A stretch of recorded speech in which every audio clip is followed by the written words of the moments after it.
Hello everyone, magandang umaga, hapon o gabi sa inyo. Ito kami ulit, nagbabalik Team A. Sorry po about sa aking camera sir. Hindi po siya ma-turn on. Dahil di ko rin po alam. Yan. Unang banat po para kay Carl. Ito po yung code po namin sa system namin. Ito po yung design. Tapos, makikita mo dito yung mga users. Ito yung admin, tapos yung password niya, admin 123 rider, tapos password niya, Hacienda, tapos rider 2, password niya, palat. Yan. Pagka mali yung nilagay mo username or password, magpapakita yung login page. Tapos, ito yung function ng system namin.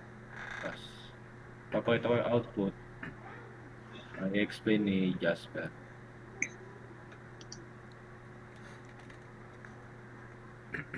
Yan. So, ito na yung output ng code natin kanina na pinakita ni Carl. So dito maglalagay tayo or mag-input tayo ng username tsaka password. So, lalagay natin for example dito sa username yung admin. Tapos sa password naman yung admin123 tapos login. So, yan. Si James na yung bahala sa inyo. And sa register new parcel, dyan po tayo mag-generate ng mga parcel natin. Like sa category, pipili lang po kayo dyan. Like food.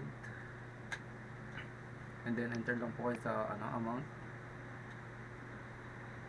Yan. 99.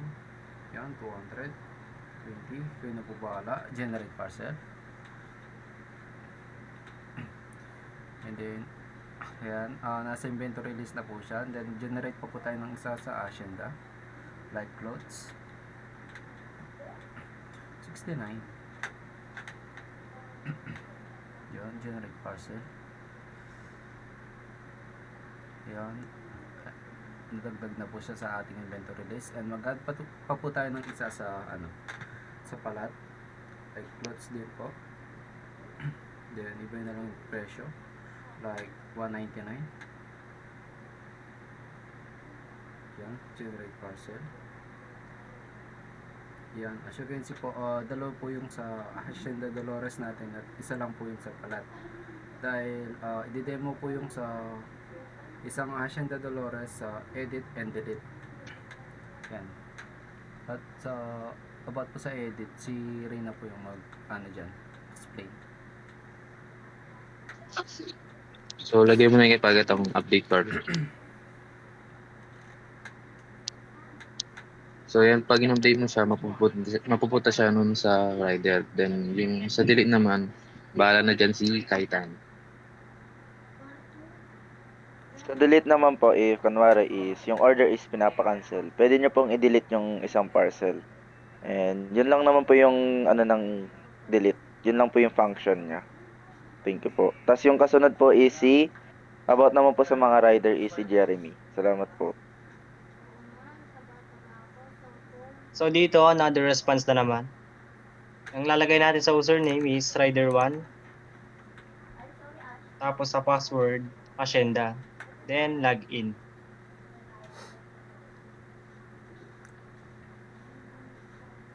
So yun, nakapag-login ka na. And gagawin mo, ko-confirm mo yung delivery. Yun, magiging success na yung process nyo. Then, log out na lang. Susunod si Lester. So, sa user, rider 2. Sa password palat. So, save lang siya nung nauna dun sa rider 1. So, ganyan lang din, confirm. Then, successful na, then log out. Yun lang. Good day. Bye-bye. And yun lang po. Maraming po salamat sa panonood. Good day, sir. Watching.